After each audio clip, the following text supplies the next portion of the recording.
Ladies and gentlemen, let's rock. This is FanStream Sports. Can I please have your attention? And I need all of you to stop what you're doing and listen. The following program is recommended for mature individuals and may contain material unsuitable for morons, cretins, and dishwipes.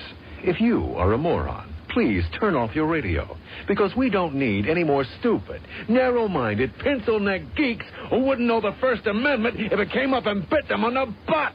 Thank you. Yes! Here we go!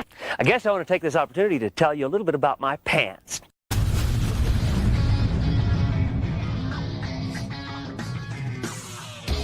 Oh, yeah. Welcome into the Colby Sapp IndyCarTim show. That show you've chosen to click on and be sure and thumbs up. And I don't know how you got here. You downloaded it. Cool. If you did do that, text line 214-937-0569. That's how you comment with us. If you've recorded if you've downloaded you wouldn't record this one. That would be awesome. I mean, sure. With your cassette tape? Yeah. Listen to it later on your Walkman? Yeah, on your Betamax. I've already run myself into the ditch. I am Colby Sapp. Second week in a row. Along with one IndyCarTim. What's up, Tim? Hello, podcast, radio, video, Betamax, Walkman world. Uh-huh. We just kind of covered all of it, didn't we? Laser disc. That's the show. We'll see y'all on Wednesday. That's news and notes, everybody. No, we do have a show, and, a wonderful show to get into. We've got Gerb coming on to talk a little bit about the Masters here in a little bit. Your good, bad, and the ugly will get you up to date on all that is with your birthdays going on. Mystery Shotgun. Yeah, I've got some things to discuss about Superman as that's happening, along with Transformers 1, and then news and notes and whatever Tim wrote down for the 8:30 segment. I never read that one. You never read any of it. I'm shocked that you even got as far as you did. So, but there it is. That's what we've got coming on for the show. And you know what? We'll probably end up at some point talking about Cowboys, Rangers, and Mavericks and everything that's going on there, just because it's kind of what we do when we run out of things to talk about. We go to sports. We just go to sports because that's what we know. Tim, I was noticing in looking for news and notes, I was noticing one that I won't do in news and notes, but in Australia, there's a recent photo of a yowie happening in Australia. What is a yowie? A yowie is like an owie? Well, a yowie is Bigfoot, but it's Australian Bigfoot. Kind of like the Yeti is. Oh, yeah. Is like the snowbound version of. He walks around going, "Good day, mate, rawr! Good day, mate, rawr!" Yeah. So the yowie's been spotted, and it's a blurry photograph. Okay, of course, of a guy that's on an Australian beach. It's 2024. It's not as blurry as the other ones. You can make out the individual, but it's one of those photographs where I don't know if the person knew what they were photographing. They were just like, "Hey, look at this beach," and then off in the corner there's this thing walking across, and you're like, "What the hell is that?" It was walking like a human, but it's covered in fur. I don't know. Colby, we have 1,000 megapixel cameras now. We do. What are we doing with Bigfoots and Yowies and Yetis? Well, you know what? I used to be able to explain it as far as I couldn't explain the long distance shots. Right. Except for, technology wasn't good enough to really catch what's going on. But I can explain the up close shots that are also blurry. Right. And I mean, follow along with us for a little bit as I take us down this adventure path. Here we go. You've chosen in life that you're going to get a picture of the Squatch, as one Jeff Kavanaugh used to say. He was terrified of him. He's terrified of the Squatch. And you now have found yourself, say you're 10 feet away from Bigfoot. At some point in this jaunt up to Bigfoot, you realize, oh, yeah, it's 7-8 feet tall. It's got fur all over. It's a wild animal, and it's walking like a human. At some point, you have to realize this is now not your your objective isn't to get the photograph. Your objective now is, I must survive. Run. I got to get out of here. So I can understand at that moment going, I got the picture. Oh, shit. And, you don't quite pull that off. Because, I mean. I don't think that's it. You don't think that's it? No. I mean, that's a good argument. I'm not going to lie. It's one of the better ones I've heard. That's the only reason why, and not unless you go into the whole realm of the mythos talk where it's like, by the way, yeah, the Squatch or Yeti or Yowie gives off a distortion ring naturally to them that causes the photographs to. Like maybe they're from another planet. It's a natural built-in defense mechanism. Or from here. We don't know what the natural defense system of a Yeti is. What is a Yeti? Like, is it a bear? Is it a human? Is it own thing? Don't get me going down Theoryville, all right? Because this is one of the realms that I am not well versed in. And I can only give you thoughts of, well, it could be, the stuck evolution, right? Where if you're Darwin believing that there's one point where just the trail let off and they're like, yep, I'm not going with the rest of you guys. I'm happy here. We're just going to not evolve on purpose. I've chosen. Stops here. Buck stops with me. I like fur. I like to stay warm with no clothes on. I like my dingle bits to be covered naturally. So, what do you think Sasquatch dingle bits would taste like fried? How the hell did you go there? First of all, the question, but secondly, what in your brain goes, I said dingle bits. You said dingle bits. And you're like, yeah, you know Cook what? 'em. I wonder what, because that's, I mean, if we're talking about the link out, it's like, all right, well, you're basically wandering into cannibalism. I mean, and it's an animal, though. I never once that sentence came out of my mouth about keeping your dingle bits covered, my brain didn't immediately go to tasting them. I want to taste everything. No, you don't. You should lick everything just to see. No, you don't do that. You have to lick everything. That's what I told my kids when they were little. Lick everything you possibly can to become familiar with it. Maybe you build up a self-defense against it, too, while you're at it. Get all the germs and you'll never get sick. That's right. Now, that's my theory. Right. That's my theory is I'm, well defended against stuff because I've done stupid things that involve all the germs. So there's that. So Yowie, Australia. I didn't even take time to pull up the photo. I was just looking at it and going, you know what? That could be a thing to talk about.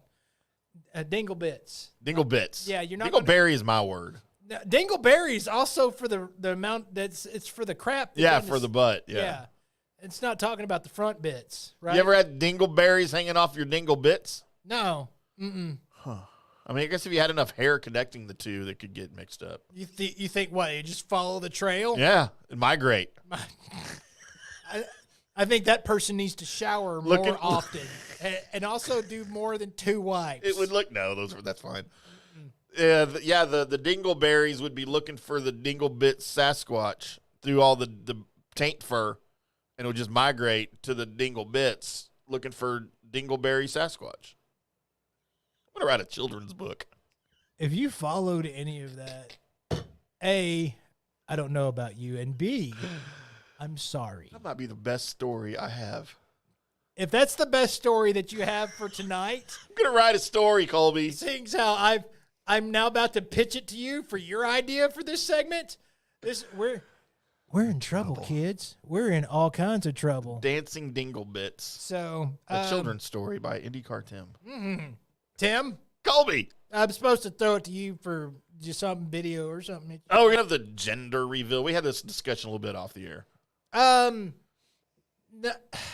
mean, if you want to bid it up, but I remember my kids was like, oh yeah, we're having a girl or we're having a boy. Right. End of, we're not going to go hit a piñata or something. So, you see all of these gender reveals, where you've got whatever the pink or the blue and to tell you if it's a boy or if it's a girl. Mm-hmm. And number one, I definitely wanted all of mine. I had to know. I don't want it to be a mystery. I don't want to wait till they're born. I want to know. I don't need surprises. every one of my kids was already a surprise. I didn't need the gender to also be a surprise, right? Mm-hmm. So, I'm not a fan of the gender reveal. I think it's dumb. I think it's bitted up. But you know what? A lot of people have gotten creative with them. I've seen some that have gone completely wrong, some that have completely backfired. I've seen some that, well, like we talked about, the little girl with the scissors and the balloon, where she was supposed to pop the balloon and whatever color was inside of it was the reveal. Right. And obviously, it was going to be a younger sibling. And she walks up with the scissors and cuts the string that her mom's holding, and the balloon just floats away. So now they never knew. I mean, somebody knew. They never knew. They still don't know today if it's a boy or it's a girl. And it's like 3 years old now. But I digress. So, Colby, I found one of the most interesting gender reveals and maybe one of the most costly gender reveals. But the creativity to me outweighed the cost, and it was special. Like, I thought of you when I saw this. And let's watch the video, and you'll see exactly why this is what I think the greatest gender reveal ever. 2, 3.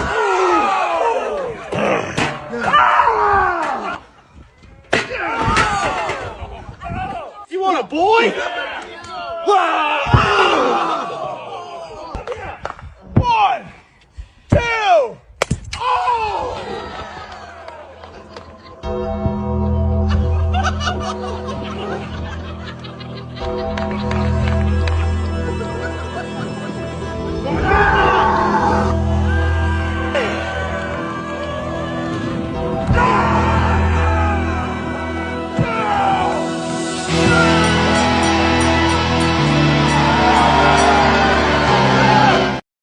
That's Pretty good, right? highly entertaining. Right. Like, entertainment value, massive, right? It probably kind of costly because he had to rent them or whatever to come out and build the ring and the referee pay all of them. But, I mean, as far as creativity goes, like, I thought that was pretty good. To have, I don't know what the term is now for midget wrestling, It's midget wrestling. but that's how I know it as. And to have that portion in there, and also to be, I guess everybody thought it was a girl at some point because the big guy's the girl. 2024. The big guy's the girl. In action. Huh. Found it. Yeah, that was good. That was good. And you didn't have to be great. That wasn't the greatest wrestling ever, but I don't entertaining. think it's supposed to be the greatest wrestling ever. Yeah, Have you ever watched midget wrestling? Yes. In person? Yes. That's not the greatest wrestling ever. It's pretty good. Technique-wise. I mean, You can't get their little things to do the things of the other guys. mark that. It's true. By the way, our Twitter cast ain't working right. In case, It didn't for golf either. yeah, so I think X is broken now again. yeah. So if you're every time you pull it up on there, it's a stationary picture of us. That's it? That's it. Well, what would you do to it? I didn't do nothing. I'm just telling you. Oh, maybe that's why. Maybe there's something wrong with StreamYard and Twitter. So X. just giving you heads up. So, Oh, no, thank you for that. I'll look into it during the break for sure. yeah. So That must have been the case with golf, too. right. So a lot of our viewers that are from there are not. I'm they'll find receiving us. some people that are like, "Hey, Your X isn't working. what's wrong?" I know, because she's lazy. Uh-huh. By the way, heard a joke, and I thought you would like this. Before I throw it to you for what day is it? Yes. So, saw my ex as I was driving down the street in my car. She was walking down the sidewalk. You know what? That changed the whole meaning to the term. I'd hit that. Yep, I've seen that before. Okay. Tim, what day is it today, bud? Colby, thank you for asking. Struggling. As we are for sure. There's no question. What day? I mean, other than the obvious, right? April 15th? Oh, yeah, tax day. Tax day, Colby. Just did my taxes today. I've never done tax. I've done taxes since like 2012. Probably wouldn't announce that here. You know what? Collecting income tax is illegal. I don't believe in it. I don't like it. I'm not doing it. I'm just telling you. Huh. Come at me, y'all. Stupid IRS. They have zero power over me. I'm moving to Canada. I think that's all as dumb as you can get right there. Nah, they got nothing. I got to make money to pay income tax. Colby, other than illegal tax day, it is also Jackie Robinson Day. Okay, there's a day I can get from behind. the sports world. Okay, so obviously today, April 15th, 1947 is when Jackie Robinson rebroke. Everybody says he broke the color barrier, but that's not accurate. He rebroke the color barrier after a bunch of owners in the early 1900s banned those players from playing on their teams. Right. But they did play in the early parts of the National League, the Federal League, the American League, all of that stuff. So still historic. Nothing. The only thing I hate about this day, and I hate about Jackie Robinson Day that I think is clearly unstable and unnecessary, that all the players wear the number 42 today. Look, I get the tribute. I get what Jackie Robinson meant to the sport, to the league, to everyone. I get it. I'm not minimizing that. I don't think we need everyone to wear number 42. You know what? Put a big number 42 flag on top of the flagpole if you want to do something to commemorate his number. You already, you don't let anybody wear 42 now. Right. Was Mariano Rivera the last 42? Yes, he was. Because it was grandfathered in, right? So that's great. I get it. It's not like we have Michael Jordan Day and everybody wears number 23 or 45. We don't have freaking Wayne Gretzky Day in hockey where everybody wears number 99.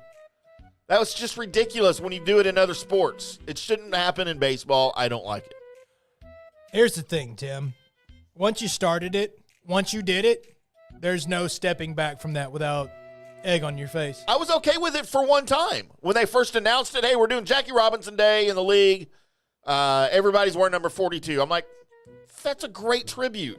Right. One time. You know what? No, fine. I'm going to have to disagree with you on this one. You always do. Once I was like, that's really cool. Well, you're not going to stop doing something that's really cool. To me, it minimizes the act. No, you do it every year. It doesn't minimize it. It makes it happen again. I think it cheapens it. It wasn't special because now you do it every year. So what's special about it? It's once every year. It's not like it's just happening all the time. Okay, then wouldn't you agree just doing it once would make it even more special? No, because people forget. Nobody forgets about Jackie Robinson. No, they would forget that the day happened. I doubt that. No, you forgot what you ate for breakfast 2 days ago. Yes, people would forget. Yeah, I remember. Uh-huh. That's why I said 2 days ago. I figured you'd remember this morning. And I eat pretty much the same thing every day, but right. I couldn't tell you. Colby, I did this earlier today. Nuh-uh. Because it's National Laundry Day. I did all of our laundry today. I did all of ours today as well. Uh-huh. Every day is National Laundry Day for me. I still haven't put it up yet, though. But I did everything. And I washed my sheets and my throw on my bed. I did it all, dude. You call your blanket a throw? Well, so I have a throw. Uh-huh. And then I have like my bedspread / comforter. I never know what to call it. Is bedspread like an old school term? Okay. And comforter is like what the hip kids call it these days? No. There's two different terms for me. Okay. Bedspread, I like bedspreads. Okay. Comforters, I don't like comforters. Because comforters oftentimes feel like the prom dress. They have that thick, mushy, it's a prom dress. There's nothing comfortable about crawling inside a prom dress except for the other part that's inside the prom dress. Now. But like getting to it, like, no, That I like the fluffy ones. No, but I also like them heavy. The comforters? I like a lot of weight on me.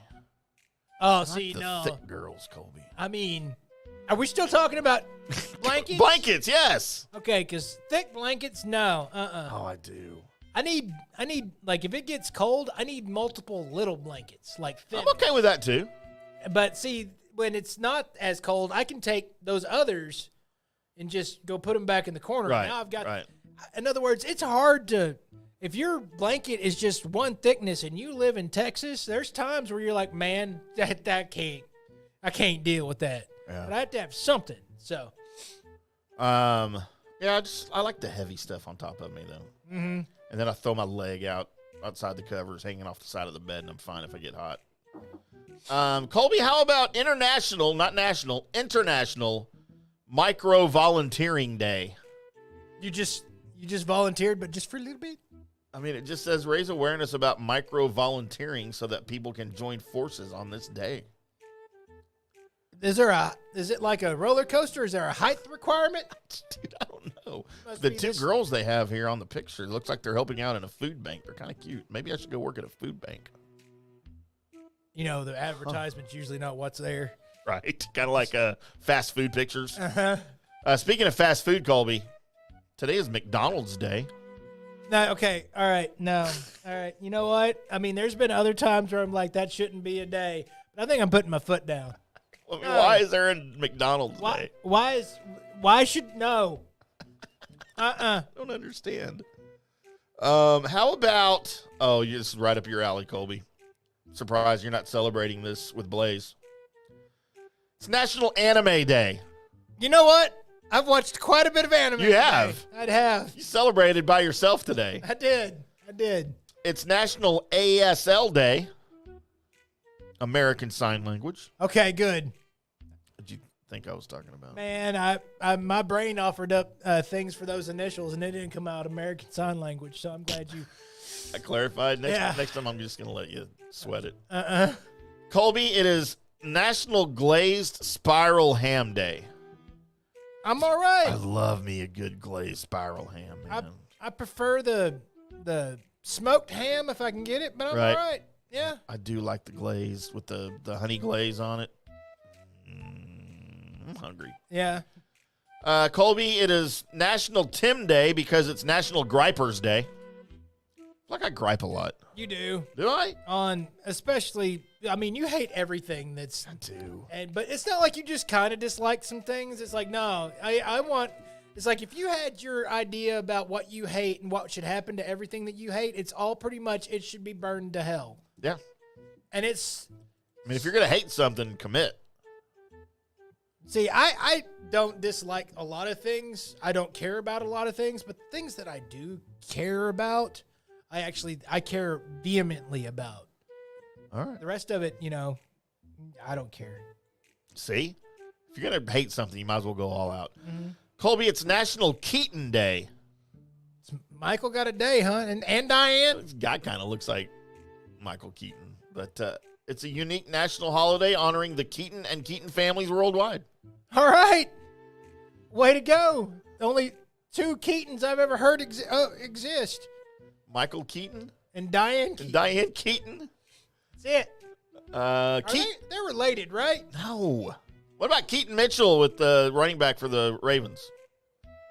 Yeah. Never heard of him. Until you said that, I couldn't have placed him anywhere on this planet. He was undrafted rookie last year. All right. Colby, it's National Rubber Eraser Day. What other kind of erasers are National Rubber Eraser Day. Couldn't all erasers have their day right now? I mean, what is it? It's like silicone erasers, mechanical erasers. And then liquid paper. Liquid paper erasers. Yeah. Arnold Schwarzenegger eraser movie. Yeah. Day. Yeah. And in my interests, National That Sucks Day. Along with National Griper Day, huh? Everything sucks. I think they should just combo those together and we could... Along with National That Sucks Day, Colby, it's National Take a Wild Guess Day. I do that just looking at our run sheet. Just take a wild guess what's on tonight. How about National Titanic Remembrance Day? The Titanic. Have you heard the theory about the Titanic, by the way? I've heard a lot of theories about the Titanic, that it didn't really sink and they swapped the names. No, this one is the reason why it sank wasn't an iceberg. Why was it? They had a polling of people and said, hey, if you were able to go back in time, where would you go? And the overwhelming favorite it wasn't go see Jesus. It wasn't all that. No, it was to go watch the Titanic. To watch it sink? To watch it sink. That's so dark. So the theory behind it is that time travel actually happened, and what happened is there was too many damn people on the boat. Because they all, boom, they're there. It caused the Titanic to sink. That's the first time I've heard that one. Huh. So let that grab you for a second. Titanic didn't sink until time travel was made, but it enabled people to go back there and jump on the Titanic. I wonder how many time travelers died. Like, how are you going to get off the boat even though you know what's happening? He's going to be the first one to a lifeboat? Yeah. Oh, no, that's probably what happened. They're like, oh, it's already happening? Crap! Record books were wrong. But I thought I had an hour. But then they show up with people that has already showed up. Yeah. It's like, oh. What if you kept missing it because you had to leave, and every time you show up, there's like another you. Like there's 8 of you on the Titanic, and you all died. But no, here's the stupid part. You still got the time machine, right? So you appear, and then like there's a bunch of yous there, and you're like, I'm just going to stay and watch the fight. And one of you asks the other one, what fight? Which one of y'all are going to get back on this time machine with me? Oh, my God, dude. And it's just a Mortal Kombat fight on the Titanic as it's sinking between you and you and you and you and all of you. I love that. I've never heard that before, and I've heard all of them. There you go. There's another one. Huh. Colby, it is... Huh. How about National Type 1 Diabetes Day in honor of Jackia Monique Furtick? Diabetes. I'm Wilford Brimley. Yeah. Diabetes. Is he the only one that pronounces it like that? I've never heard anyone else say that. After he said it like that? Now everybody Everybody does. says it like that. I'll never say it the same again. Diabetes. How would you like for that to be your major cog in life as you change the pronunciation of one word? Of a disease. Yes. Well, if you look at the word, it makes sense to say diabetes. There's Yes. not diabetes. There's not like 2 E's and a Z. No. Diabetes. Why'd you have to say it like that? I like saying it like that. In a world. Diabetes. Oh, God, Colby. And it's World Art Day for whatever the hell anybody cares about that. Congratulations, Art Monk. Art Monk? What other famous arts did we have? Art Shell? Yeah. Art Modell Uh-huh. in the world of sports. Right. Trying to think old actors named Art. I remember one, but I can't remember his last name now. It's just that other guy named Art. That other guy That named was Art. on The Honeymooners I don't. with Jackie Gleason. Art. Yeah, it was Jackie and Art. Yeah, we got it. We're good. Art Mahoney. Honeymooners Art. Oh, man, you didn't have time to look it up. Is Gerb here yet? I got to call him. Did he pass? Maybe I was wrong. Maybe his name wasn't Art because all I'm getting now is pictures. All right, Colby. Why don't you vamp for a second? Introduce the Masters talk. Okay. As I get Johnny Gerber on the phone. We're going to have one John Gerber on the phone. He's our own PGA guy, member person, and he's going to be talking about the Masters as From the Rough has done their Masters talk, but they're going to offer it to us because it was kind of a big deal as one of the guys that's most frequently talked about on the From the Rough podcast end up doing the thing and getting the trophy. And as much as I'm not the golf guy, I do love hitting the white ball down the green fairway. That's the only trick I've got. Why does it have to be white all the time?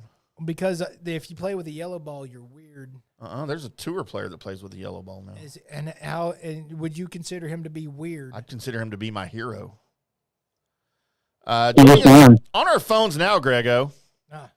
PGA Tour player, ex-mini tour player, PGA of America member, and co-host, except for today, of America's favorite golf podcast, From the Rough. I give you Johnny Gerber. He's in the building! Hello, Johnny. What is up, fellas? What's happening? You're never going to let me listen to today's show because of my computer down. I promise you that. I know how this is going to happen. You're going to make up introductions, and it's always going to be a part of that. Thank you. Well, it's mainly just because of the reason. Just because you it's separated valid. your laptop and the charger, that they should just always be together. Well, there's a few things that I want to be together. The laptop, charger, and myself isn't one of them. I could make a whole other list of other things that I should be with. Trust me. And this is what happens when you think. Yeah, fact. By the way, we have another beef to pick with you before we get into Masters talk. We need more booze in the studio. Well, that's common knowledge. Everybody knows that. We still got Jaeger, but I'm out of vodka, and I'm drinking. Okay. I'm drinking Founders All Day IPA. That's pretty good, though. It is. It's pretty good. It's giving me gas, though. Don't come in the room, Colby. Wasn't planning on it. You were. John, did you really go to a bar tonight to watch the WNBA draft? I actually went there, and I thought about what you said to me, and I decided to come back to the hotel. Or I think a more likely story is you walked into the bar where they were showing the WNBA draft, met a nice young man, and invited him back to your room. I like other guys. It's just not that's what's going to happen. You can make up everything you want. There's a lot of things that will happen. That's certainly not one of them. Wasn't one of them? Okay. No, not at all. Maybe she was an attractive woman that maybe had an extra piece of equipment you weren't expecting? It just didn't have a stem on the apple. No, that's not it either. It's happened to all of us. Yeah. Well, no, it hasn't. Not me. I don't know about you, but not me. Well, then you haven't been around long enough. I guess not, and I'm fine with that. It's always a surprise.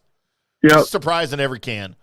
Johnny, so we had what I described on our golf show today as a momentous historical performance by local boy Scotty Scheffler. Scotty Scheffler, as he wins his second green jacket in 3 years. And his play, we called it Tiger-esque. And I feel like that's kind of a worn-out term, but if anybody deserved that term, that phrase attached to them, especially over this week at Augusta, with the way the course was playing, with the winds they dealt with. I mean, you had Thursday's leader at 7 under, Bryson DeChambeau, and then Scotty Scheffler won the tournament on Sunday at 11 under, and second place was still at 7 under. The course was a beast. And this is the kind of course, the kind of tournaments that I love. I want the course to be the star, not the players. I want the course to play hard. I want it to challenge the players. And it did exactly that all week long. And Scotty Scheffler on Sunday was the only one that was able to kind of tame the back nine. Everybody else had issues on the back nine, double bogey. Max Homa, my boy Max Homa had hit a couple of double bogeys. Your boy, Colin Morikawa, hit a couple of double bogeys. And then, of course, Ludwig Aberg, I don't think he double bogey. No, he did have a double bogey. But he was able to come back a little bit and threaten Scotty. But overall, as a weekend at the Masters, I thought this was one of the greatest Masters tournaments, at least in my recent memory. Yeah, I mean, with the exception of our picks didn't do very well. I mean, we had a couple top 20 picks, but you look at a guy like Scotty Scheffler, 2 Masters wins in the last 3 years. You can say the term of worn out of Tiger-esque, but I think it fits, and I actually think it's a little bit of a higher arc than Tiger used to be. Tiger was one of the longer guys. Scotty's not the longest guy on the PGA Tour. When Tiger came out, he was exceptionally long, and his length really helped him. But what compares to Tiger is, Tiger's short game was fantastic, just like Scotty Scheffler's short game was fantastic. I mean, Scotty birdied 5 of the last 7 holes, and he just stayed kind of in his lane, and he didn't make a lot of mistakes. And it's just amazing. The biggest stat for me that I'm more impressed with Scotty Scheffler than anything else is his bounce back. When he makes a mistake on a hole, he doesn't compound that with another mistake. And he just seems like when he makes a mistake or makes a bogey or misses a little putt, he comes back with a birdie. And birdie 5 of the last 7 holes going into the back 9 at Augusta. And, that term of, hey, the tournament starts, Augusta starts, on the back 9 on Sunday, holds true more than you really think it does. And it's amazing how much drama it definitely creates. Have you realized Scotty Scheffler hasn't shot a round over par on the PGA Tour this year? Not one round over par. Not one round over par. He didn't shoot one round over par this week That's unheard of, especially on Friday when the conditions were as brutal as they were. And then shooting even par on Saturday just to kind of hold it together. You know, with all the stuff that's going in his head and, you know, having a baby coming up here pretty soon, would you leave? If, you know, and I firmly believe if it was the back nine yesterday and his wife called him, I firmly believe he would leave. No doubt about it in my mind. He'd have been gone. And that just goes to show, and, you know, if you listen to his press conferences, this is another more impressive thing about Scottie Scheffler outside of the golf is, you know, golf is fourth on his priority list. He's just damn good at it. And he's just better than everybody in the world and has been probably for the last year and a half, 18 months or so. Yeah, and he got some, I think the most, and I wrote about this when I did the third round recap on Saturday for both the Longhorns SI page as well as I was writing for the Ohio State page as well because of Neil Shipley. By the way, what a performance by the amateur. Amazing. Neil Shipley, that dude, good grief. Watch out for him coming up. But I said out of Max Homa, Colin Morikawa, and Ludwig Oberg, I thought Oberg was going to be the biggest threat to Scotty on Sunday. You know, again, everybody knows Maxie's my guy, and I was pulling for him quietly. But I didn't think the way he played during the week, he was really going to put up a real threat. Morikawa, we're familiar with his game. He's going to fade on Sunday like he always does, especially on the back nine, and he did. But, man, Oberg, I thought, you know, he made, other than Scotty, he made less mistakes, I think, than everybody else, especially when the weather was hitting, right, and the wind and you had, you know, concrete greens. The guys were putting off of the greens and guys hitting over the greens, rolling it off on chips. He was always kind of right there. You always talk about experience being so important for tournaments like this and to know the course. I think his inexperience benefited him this week because he didn't know what to be scared of, so he just played his game. Well, you know, that's a really good point, but that's just him in general, right? I think that's the kind of mentality of the Swedish players over the history. You look at even Annika Sorenstam and Stenson. These guys don't ever seem to get fazed by anything in the moment. And Oberg certainly, you know, certainly played the best. He just made one bad golf swing and made double on the 11th hole, which maybe the experience and everyone was kind of missing right. I think he got a little bit greedy, and it just really cost him. I mean, if he makes par on that hole and he holds at 9, I think there's a little bit, you know, it might change a little bit. I'm not saying Scotty maybe wouldn't have won the golf tournament, but certainly you saw everybody fade away. And you know, we knew Colin Morikawa was going to do that. That was just a given. That's a lock. I mean, you know, that's just him. He can't hit it far enough, and he's too stressed on some of his longer irons that he's hitting. You know, he's hitting, you know, 6 and 5 irons, and everybody else is hitting 8 and 9 irons. So that's a big time deal when it comes to Augusta. I was a little bit impressed with Colin. He played well. He's not a really great wing player, but he putted the ball incredible. Yeah. You know, his ball striking wasn't great, but he putted the ball so well. But that's only going to last so long out there. You can't make that many mistakes and hit it that poorly and just rely on your putting all week. And he was certainly going to fade. But Oberg, I mean, yeah, maybe a little bit, you know, ignorance is bliss sometimes, but I just think he just doesn't make mistakes. And you know, I like him really kind of maybe going into the U.S. Open. That's a golf course that you don't have to shoot 1,000,000 under par, right, but you also don't make mistakes. I think he made one bad golf swing on the 11th hole that cost him. Yeah, and he certainly will learn from that. Well, and that was his only double bogey. And, you know, I didn't have a problem with it because, man, he was just being aggressive. And I don't have a problem with a young player like that. His first time there, his first time in contention at a major, his first major. I didn't have a problem with him being aggressive. As a matter of fact, I liked it. Did it pay off for him? No. But I you say that, and that's fine. And I agree with you. I don't have a problem with being aggressive, but that's really the only hole on the golf course that you can't be aggressive. You can't miss, right? I mean, you can't be aggressive. I mean, it's just, you know, the 11th hole. If you par it all 4 days, you're beating the field by 2 or 3 shots. Right. It's just the way it is on that hole. And I just thought that I don't definitively know he made a poor golf swing. I just think he just made a poor decision. Right. And it cost him. You know, missed that ball right all day long. His short game is good. You just can't make that double bogey. But certainly, that experience is going to carry with him for a long time. Yeah, it'll carry with him not just at future Masters, but at every major, every tournament he plays in. Now he's going to remember that shot. And, was it misplaced aggression? Maybe a little bit. But, again, I don't have a problem with him being that way as young as he is. And I was all over people on social media. They were coming at me like, well, it cost him the tournament. He could have won the No, he wasn't going to win the Masters because if he didn't double bogey, if he parred, he would have lost by 2 strokes instead of 4. All right, Scotty still ran away with it. Yeah, and I think I like the way his mentality is. He was so kind of he's pretty charismatic. It hasn't came out, going through the crowds, high five, and that doesn't happen a lot, especially from a young guy. And did you see when he was walking through the crowd and the guy knocked his energy bar over when he was eating it? Yeah. That was pretty funny. I thought that was at the turn, I think, right? Yeah, on Sunday. Yeah, and he just kind of shrugged it off, like his mind is in a good place. Yeah, he laughed. And he laughed it off. And for me as on the betting side and as a golf professional, I look at those things and see how tense those guys are. Are they walking down? How free are they? How are they feeling? That just goes to show how confident they are in their game. And when they're able to free some things up like that, that's a great sign for these guys. Yeah, it was a good tournament for sure. I enjoyed. I mean, me, that's my tournament. That's my week. It's usually right around my birthday, and that's my weekend, man. And literally watching from Thursday early morning on ESPN Plus all the way through the final putt on Sunday. It's one of my favorite tournaments. It's one of my favorite weekends. Did you wear your green underwear? I didn't wear any underwear.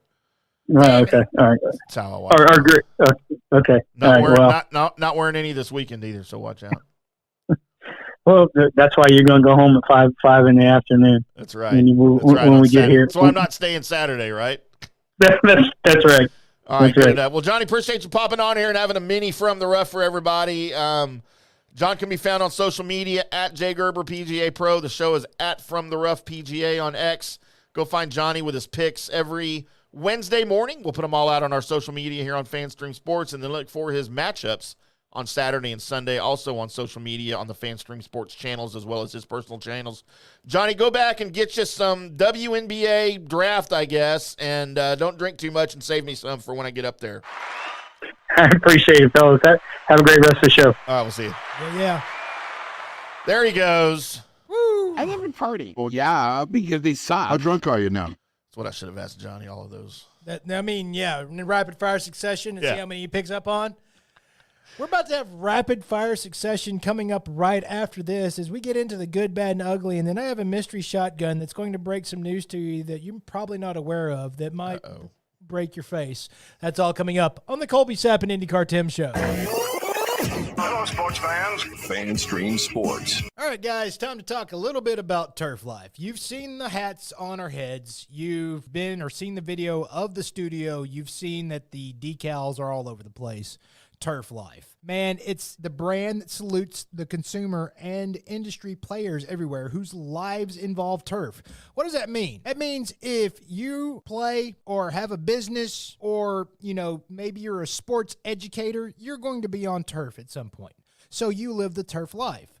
So go ahead and tell everybody you live the turf life by having your Turf Life window decal or, the hat or the keychain or the something. Along that lines, just go to turflifeclub.com and become a turf head. That's what it's called when you live the turf life. You're now a turf head. And you can go join the club today and snag that window decal or snag any other special Turf Life accessories and go over there to that website, which is turflifeclub.com, and get your stuff and show everybody that, man, I'm all about that turf life. And then you just kind of raise your coffee mug at them and go, yeah, turf life, baby. That's what it's about. And then that's the end of the commercial. Ding. That means it's done in microwave talk. Orion Golf Management Solutions. Orion Management Solutions has tailored its service packages just like it tailors its approach to customers. Some owners need more supervision, while others need periodic assessment of their short-term and long-term strategies and programs. Orion can be called in to develop a business plan with the existing staff, or we can assist with the daily management of a facility or event. Either way, we make sure the client is satisfied and understands the direction the facility needs to go in order to achieve the owner's goals. Orion Management Solutions can help with owner assistance service solutions, daily course management, business plan development, monthly operations, or as-needed consulting services. Whatever your need, Orion Golf Management Solutions can help. Check out oriongolf.com. Introducing Star Power Smart Home Solutions, where cutting-edge technology meets effortless living. Control your entire home with just a tap on your smartphone. Adjust the lights, set the temperature, ensure your home is totally secure, all from the palm of your hand. Experience the ultimate solution in comfort and security for your family. Start by going to the website, GetStarPower.com. That's GetStarPower.com. Hi, golfers. IndyCarTim here. I want to talk to you a little bit about Golf Central Magazine. It's not just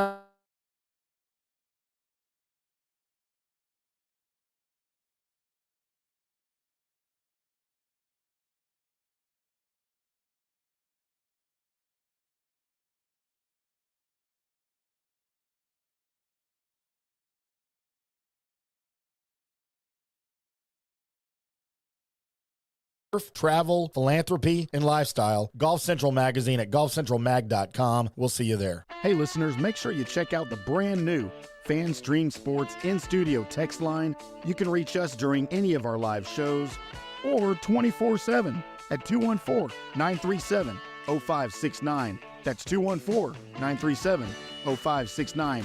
Text us 24/7 day or night, and we'll reply to you and make you part of the show. Coming back at you. Now, more Fan Stream Sports. Welcome back to the Colby Sapp IndyCarTim show right here on Fan Stream Sports, coming at you live from the DSP Media Podcast Studios in North Dallas. On WNBA Draft Monday. That's not a day. Oh. It's not a day. Couldn't think of any other sporting event today. I mean, on WWE Monday Raw. There you go. That's what's trending on Is that everything. what's trending? We'd be trending on Twitter if it worked. I just checked it. It looked like it was working. It's not working. It's not? It's not working. I was working on my PC. Well, it's not working on mobile devices. Suck it.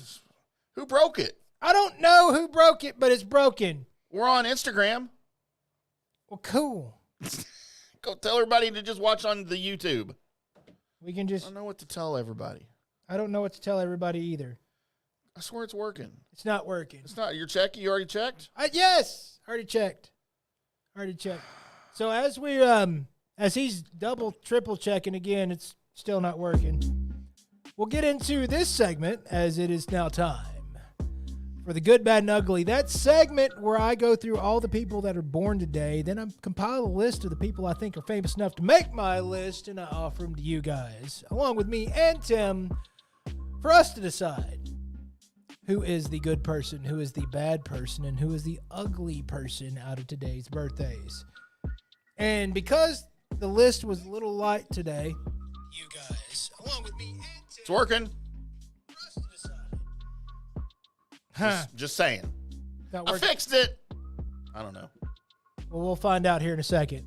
We will. So anyway, I'm starting off today's list with one that's for tomorrow because, well, today's list was a little light, buddy. Of course. Just a little light. So Light on Facebook, too. Nobody's born today. maybe because of taxes. You can't be born on tax day. No, wait a day. That makes you illegal, too. Wait a day. Starting off today, tomorrow, passed away in 1995. One Selena, his birthday is today. All right, look. Don't look me, son. I just sunned you. That's how irritated I am at your thoughts older than right you, now. son.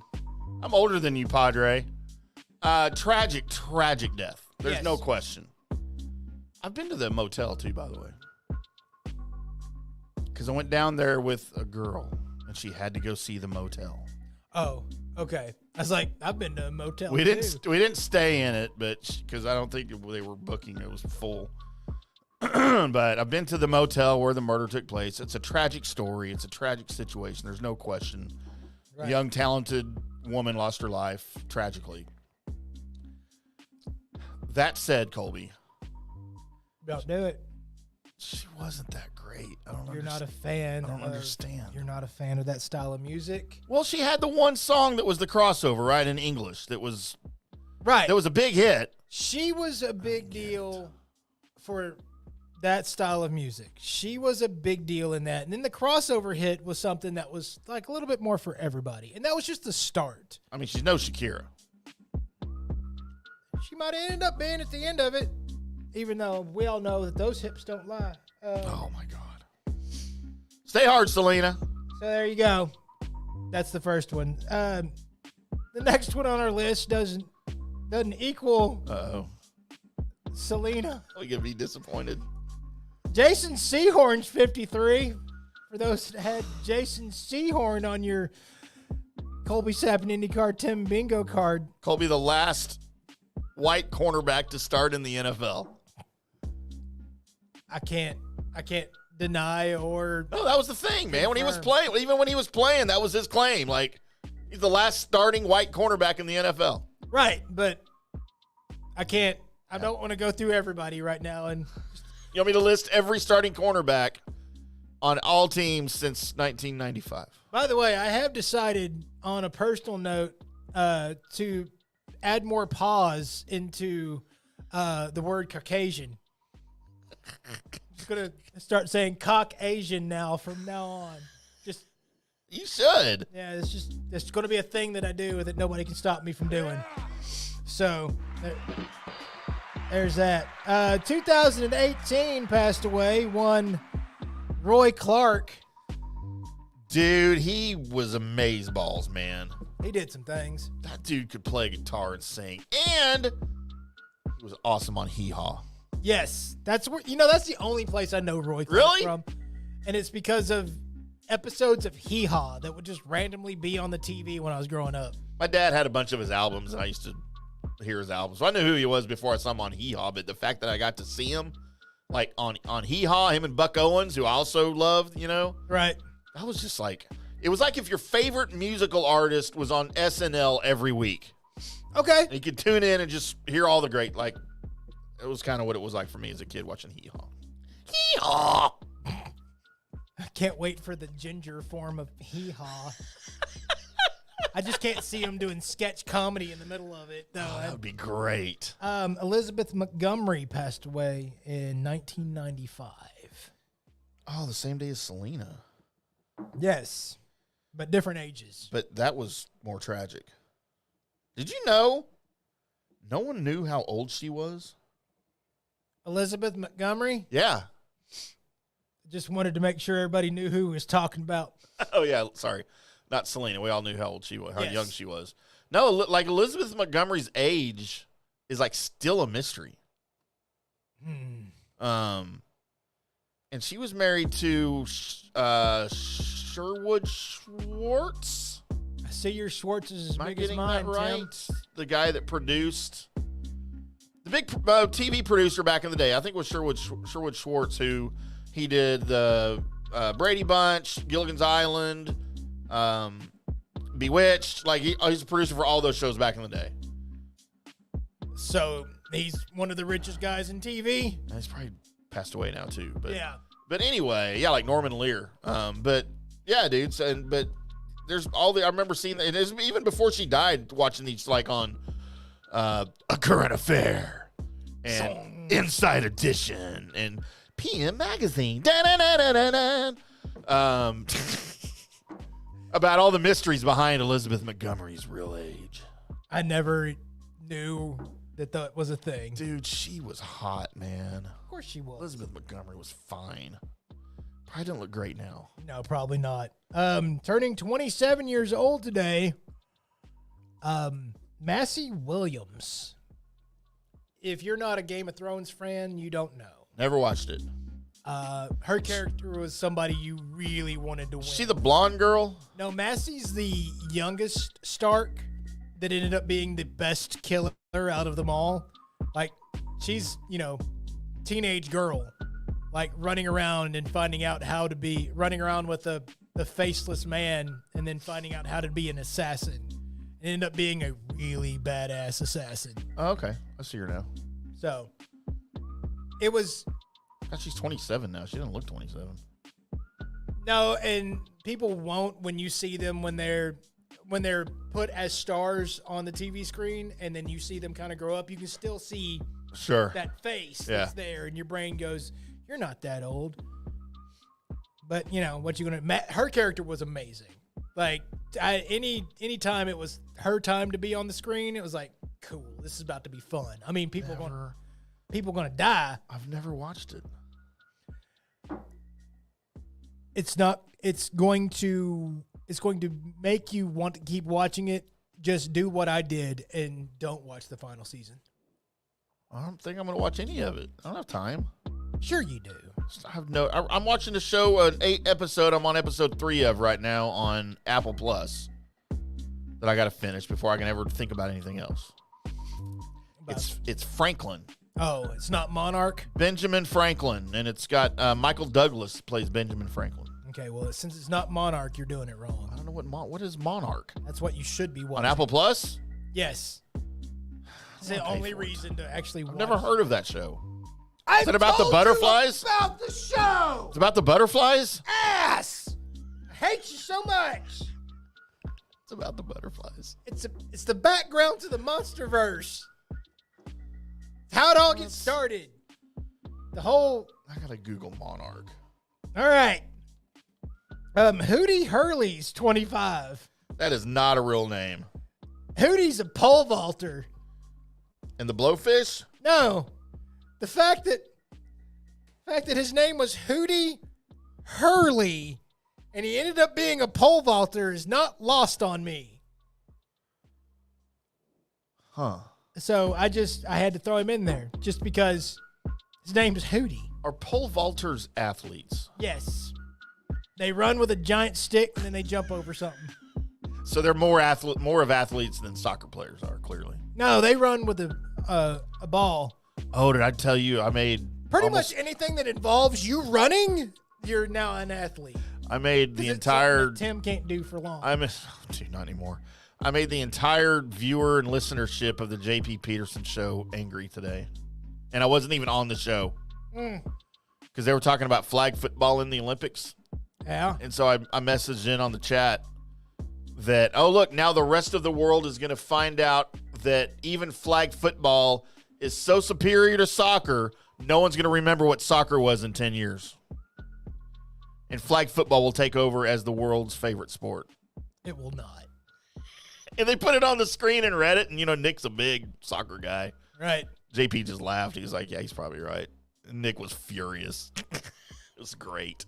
Turning 46 years old today, I personally haven't heard any of his songs, but people tell me it's really good, and I probably should, but I don't usually listen to sad music. I like angry music, not sad music. Chris Stapleton is 46. You wouldn't like Chris Stapleton. He's not good. Isn't he a part of the Monday Night Football song? Yeah, he's the one that butchered the Phil Collins song. Okay, I like that. So, maybe. No. So you wouldn't like it. That's not what any of his music sounds like, though. Well, that's the only thing that I've heard from him. So I'm like, well, I like that. He does country. He does like new country stuff that you would hate. I don't like new country. I know you would hate it. I hate it. I don't like new country, but I like some country, but I can't stand him. It's a very unpopular opinion with the women, by the way. 42 years old, one Seth Rogen. What are we doing? And we are getting another installment to the Teenage Mutant Ninja Turtles new franchise that he started, and I'm actually excited about it. Started a Teenage Mutant Ninja Turtles? Yes. It's not a bad show. Do we not have enough of those? We didn't have a new alliteration to go along with what's going on, so no. By the way, there's also something about Teenage Mutant Ninja Turtles coming up in Mystery Shotgun. I just think everything Seth Rogen touches is poison. Well, you're dumb. He's dumb. No. He is, and that's the reason why it's cool. It's not cool to be dumb, kids. Don't listen to Uncle Colby. It is cool to be dumb. Well, then I'm the coolest person ever. If you can get paid for it, see, that's why you're not. If you can get paid for it, and all your shtick is to be as dumb as you can, that's the greatest ever. Because you know what's easy? Being dumb. And if somebody will pay you money to be dumb, that's even better. Hate it. Hate him so much. Didn't get paid a whole lot of money for being super smart. Leonardo da Vinci passed away in 1519. Do you think Leonardo DiCaprio is just Leonardo da Vinci with a time machine? No. Why? No. I don't have to say why. It's no. Explain yourself, sir. There's no explanation needed. Do you think... Oh, my God. Are we getting dumber? Leonardo... You don't get paid enough for this, according to my Seth Rogen Da Vinci could beat up Leonardo DiCaprio in a knife fight. No, because Leonardo DiCaprio killed a bear in that one documentary. So... Never saw it. What was it? What was that called? The Rembrandt? The Revenant? The Reverend? Yes, all of those at the same time. All of those at the same time. Stupid movie. And finally, the person that originated the term out of my mouth, Hot Prophet, Emma Watson is 34. Is she cute? I don't know about her. I don't know about her. I'm undecided. Those that don't know the story, I will tell it. It's a great story. I will tell it. Me and the KNC Masterpiece were having weirdly enough, we were having a Harry Potter conversation. Wow. And I looked at Kevin on the microphone of a 150,000 watt station and said, by the way, that Hermione, when she grows up, she's going to be hot. And he goes, Are you being a prophet of hotness? And I was like, yep, hot prophet. Emma Watson. Hot prophet. And that's when Corey said, dude, she's like, then told me how old she was at the time, which was not old enough to be saying anything. I said, not now. Tim. I said, not now. I'm just saying I didn't say I wanted to do anything with her at any point in her life. I just said she's going to be a cutie. And then it all got turned on me, and the fan text turned on me. And then I ended up with Princess Fuzzy Nuts as my nickname. You disgust me, Princess Fuzzy Nuts. So, there you go. But I was right, by the way. She turned out to be a hottie. So there Is she? That's what I'm asking. I'm not sure she's a hottie. I mean, she's cute. Tim, you don't get to say if a girl's hot or not anymore after a couple of things. She's got that dumb accent, too. Why can't she just talk normal? Okay. That's a huge turnoff, that accent. It is not a huge turnoff. Makes her sound like she's... I almost said the R word. She's slow, like Jeff. No. It may be in your brain. Or she's deaf, and she never learned to speak. Probably has something wrong with it. In fact, I know it does. Brain is fully functional, sir. But there is very few accents out there that make you go, I might be out. For me. For Tim, if they don't talk like him, he's out. Which is one of the dumbest opinions I've ever heard. I'm not like big on the Spanish accents. I absolutely hate British accents on anybody. I can't watch British shows. I like American accents and French accents. I love French accents. Yeah, French accent's Okay good with too. that. But any accent, it's intriguing. Swedish. Ding, ding, ding, ding, ding, ding. No, I'm out. They start Not the Swedish chef on the Muppets. They start throwing chickens around and stuff. I'm out. That'd be so great. Colby, celebrating Facebook birthdays today. Ed Williams is 55. Hello. It's kind of hot, looks like. Never met her. And Colby, we have a significant friend of the show, manager of Tailgaters. Like most of the Tailgaters that I go to, but we would know him from Tailgaters in Plano, where we used to do this show live. As Daniel Gibson has a birthday today, Daniel. And I said we would give him a shout out today. What up? He didn't even ask. I just did it. Uh-huh. So there you go, Daniel. I expect a free beer or something. I live in party. We know you do, sir. All right, Colby.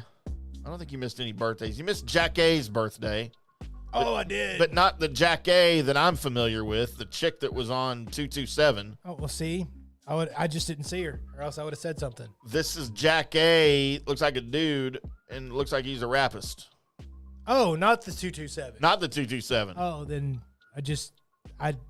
I pass over people I'm not familiar with. Yeah, so this is not the Jack A that we think of. This is apparently some new rapist. I lied just then because I'm not familiar with Hootie Hurley's work. I just had to throw him in there. What's a cool name, right? Yeah. All right, very good. All right, Colby, I'm going to go backwards. Okay. My ugly? Oh, my God, it's not even close. Well, it is. It could be a tie. I'll do the other one as bad. My ugly is Seth Rogen. Okay. My bad is Chris Stapleton. Okay. My good. You know what, Colby? My good is Leonardo da Vinci. He gave us a lot of cool things that we probably don't even know he gave us, right? Right. Like that shitty helicopter he threw up. I don't think that was him. He wasn't born yet. No, he had a diagram of a helicopter. I know, it probably didn't work, but he thought of it. He thought of it. So you did Da Vinci. I was going to do Da Vinci just because of, his code and stuff. Oh, he did have a good code. I loved that code. Had a couple movies made after. I'm going to go Seth Rogen as my good. Gross. Struggling. I find him hilarious. It's not funny. You know what? Hold on. Colby, the next funny thing Seth Rogen does will be the first. You know what? I'm going to take that back just because I'm smarter than that. Not because I don't believe that Seth Rogen's not a good, but I'm going to go Selena as good. Just whatever. It's your list. Just got to. My bad is...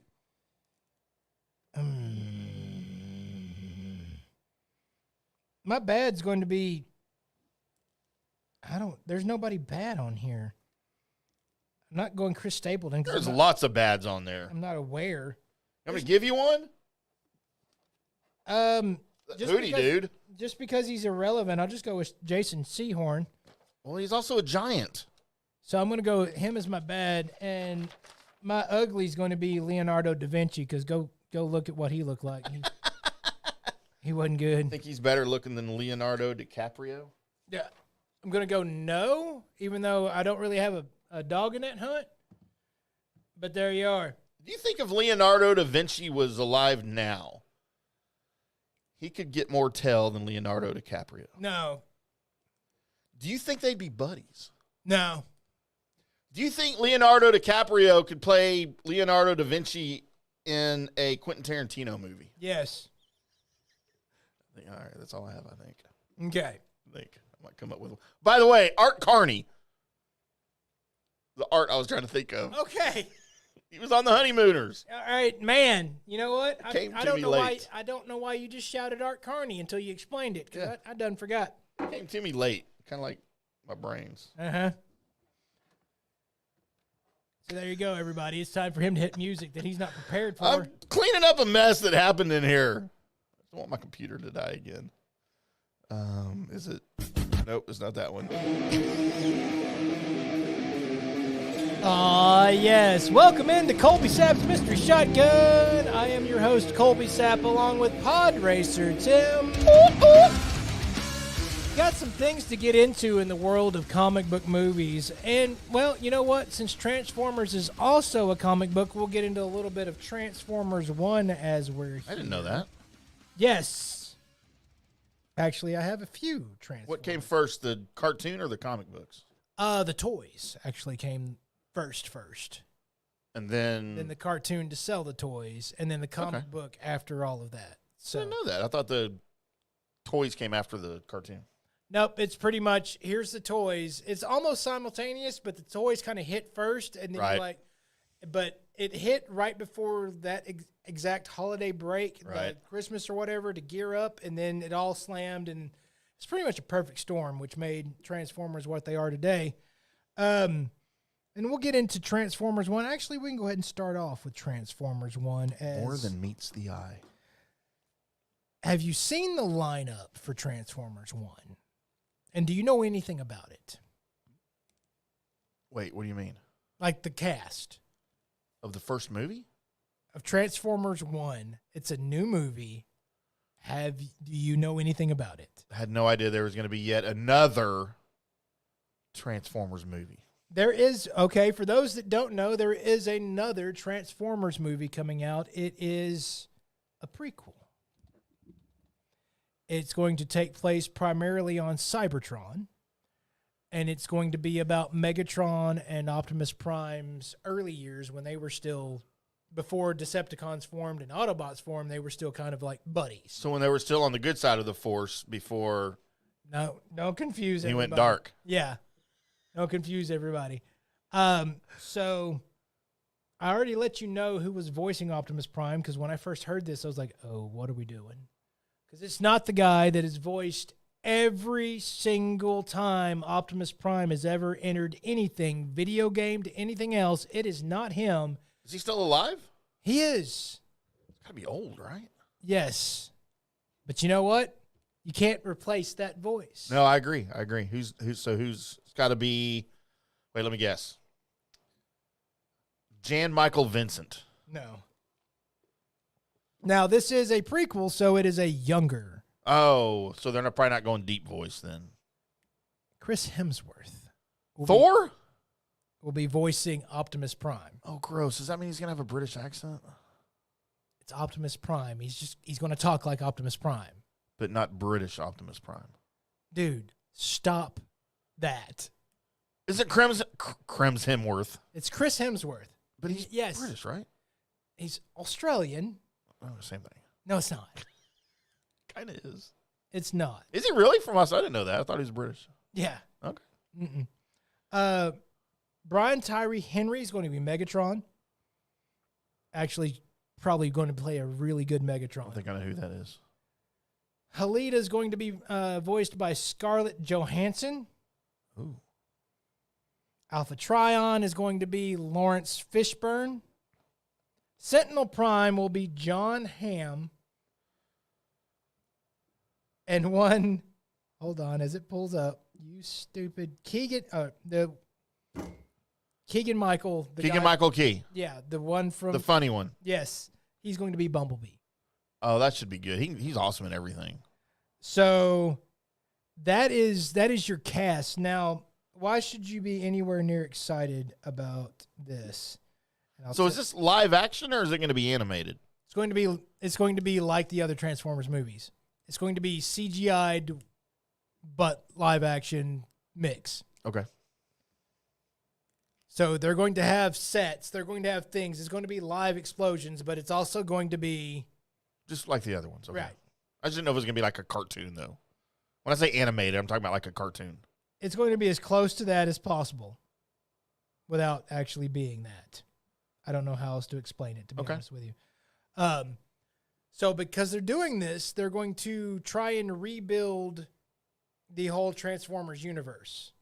And thought is they're going to make the whole Hasbro universe situation happen, as they're going to put in Transformers 1 right before Transformers and G.I. Joe merge.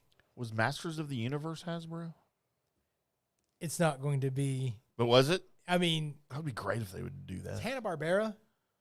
Oh, that's true. So, not sure. Well, the toys, though, I think were made by Hasbro. Because Hanna-Barbera doesn't make toys. No. That'd be licensed to somebody. Well, Hasbro had its own cartoon division. Right. So, anyway, so they have their license and through there. Wait, was He-Man Hanna-Barbera? I'm losing my brain now. Why'd you have to ask questions? Mattel. Thank you. Sorry. So, because, well, they were made by the enemy. Right, So right. I don't see that correlating to each other. You'd have to go He-Man, She-Ra, and all that, which that's somebody else is handling that and kind of killing it on Netflix. I mean, not like in a good way. It's not doing well. So there you go. There's Transformers 1, the prequel. It's not, from what I understand, it's not going to be Michael Bay. It's going to be a different director, so you might actually have an actual storyline. And for those that are Transformers fans, this might actually be something that brings about actual, like, cognitive stories that link together and not just have, still shots and waiting to do lens flares and everything else, it might actually be something really cool, or it could totally suck. We don't know until September when it comes out. So just keep on the lookout for that. Keanu Reeves has a new role. Tim has a picture. It's coming. It's coming. That's Keanu Reeves' new role, as he will be Shadow the Hedgehog in the upcoming Sonic 3. So, You like those movies? Sonic is, it's not bad. I don't mind them. It's not bad. It's more than what I thought it was going to be. And so, yeah, it's a good time for, you and the fam to sit down and watch something that you can get into and they can get into and everybody be all right, have a little interest in it. So Keanu Reeves is going to be playing Shadow the Hedgehog, which starts out being a rival, ends up helping, kind of like Knuckles did. It's about the same setup, and you're going to have his voice. That's all I have on it, but I just thought, I was going to announce Keanu Reeves has a new role, and everybody's going to get halfway excited, and then I was going to show a hedgehog. That's how that happens. I mean, that's good enough for me. James Gunn announced, and you can go ahead and get ready for the next picture. Getting there. Dang it. James Gunn announced the new Superman emblem that's going to be out there, and there it is. This is the one that's going to be on Corn Sweat's chest.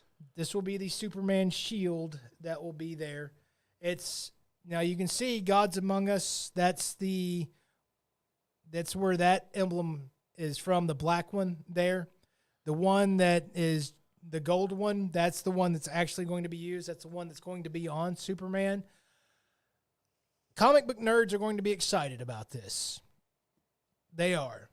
I think a lot of just movie people that only know Superman from the movies, like me, probably looked at that and said, I don't like it. Is that your reaction? No, I like it. It's just not traditional. Like, it's not really an S. No, it's how can I explain this? But I don't claim to know enough to not like it. Like, It's like the Superman emblem hasn't changed as much as, say, the Batman emblem. Yeah, right. And such like that. There's so many different versions of the Batman emblem on his chest. But the Superman emblem has changed throughout time.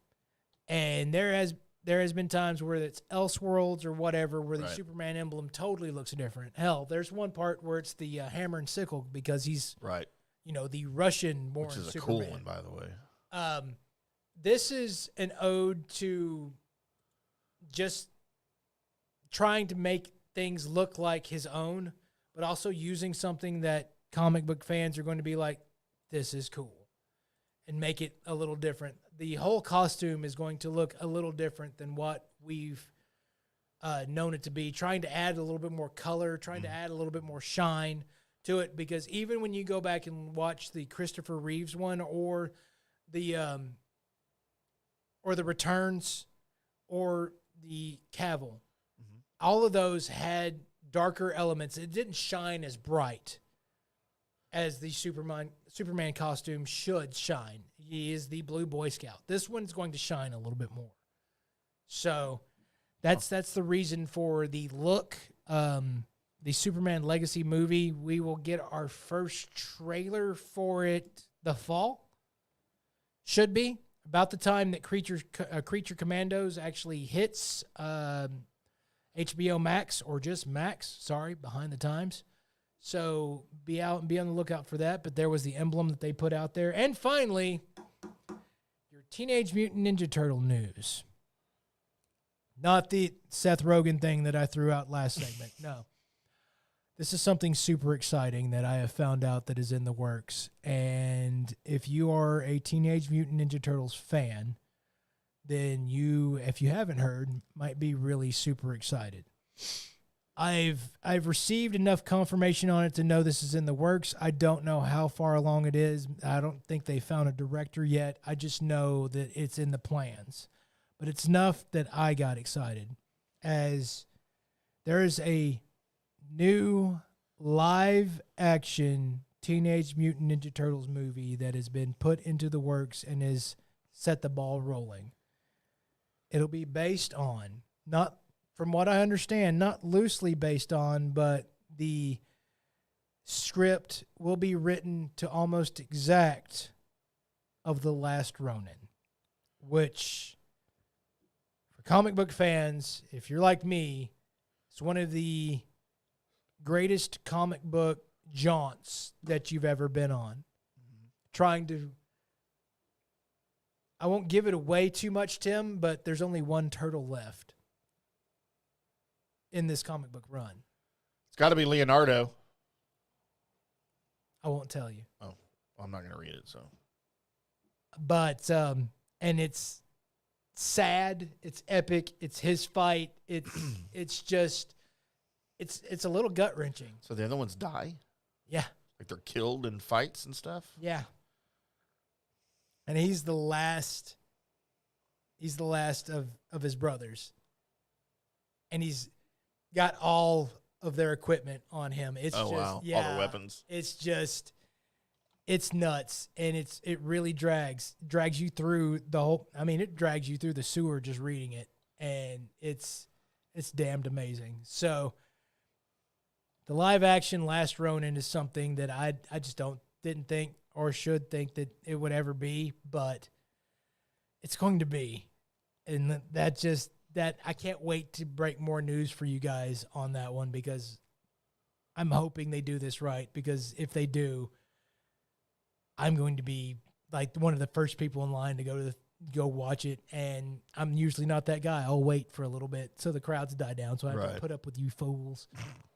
So, but there you go. There is your mystery shotgun, everybody.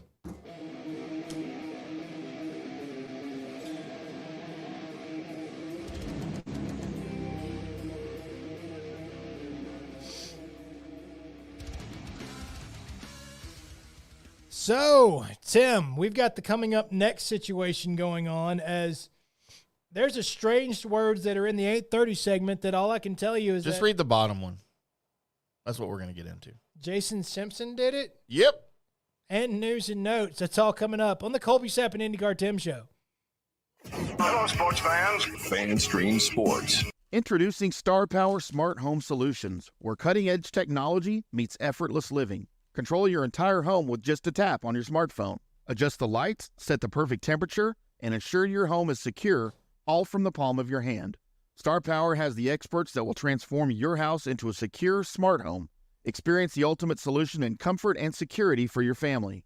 Get started at GetStarPower.com. Star Power, where innovation meets home. Hi, golfers. IndyCarTim here. I want to talk to you a little bit about Golf Central Magazine. It's not just a golf magazine. It's the magazine for everything: turf, travel, philanthropy, and lifestyle. Head over to GolfCentralMag.com and check out the latest issue. Some of the regular features in Golf Central Magazine: the Golf Bachelorette of the Month, the Golf Bachelor of the Month, the Golf Cart Girl of the Month, Golf History, Grip It and Sip It. So head over to GolfCentralMag.com. It's free. It's the magazine for everything: turf, travel, philanthropy, and lifestyle. Golf Central Magazine at GolfCentralMag.com. We'll see you there. Hello, folks. Let's talk a little bit about turf life. What is turf life? It's pretty much, if your life involves turf in any way, shape, or form, you live the turf life. Go ahead and brand yourself with the turf life. Maybe a back window decal, maybe a hat. You know where you can get those kinds of things to showcase that your life revolves around sports and